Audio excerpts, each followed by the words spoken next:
We're back to Daybreak this morning, and it may have taken until the very last week of 2020, but West Michigan finally got the snow this winter that we wanted and deserved, and then some. Yeah, first that lake effect snow gave us a white Christmas. Then we kicked off the new year with that storm that brought snow, sleet, and freezing rain and a mess on the roads.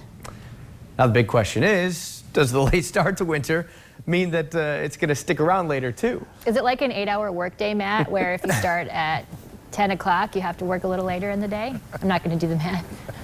No, but to answer your question, I do think we are going to see kind of a winter drag on a little bit later than we normally do. That's kind of been the theme lately the past several seasons, with winter really bleeding over to March and even sometimes into April. Certainly has been a slow start. I just saw a Pure Michigan ad leading into us, and I tell you what, if you're a snow enthusiast, this has been a real challenging year so far.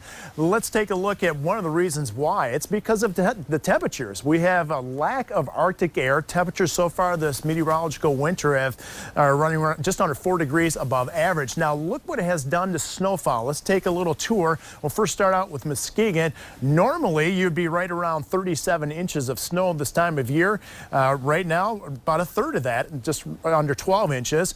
And you can see in Kalamazoo normally right around 27 inches, a big deficit for this year at 8.7. And for Grand Rapids, 31.4 inches for an average season. Right now we have a measly 7.4 inches of snow so far this season, under a quarter of what we normally get.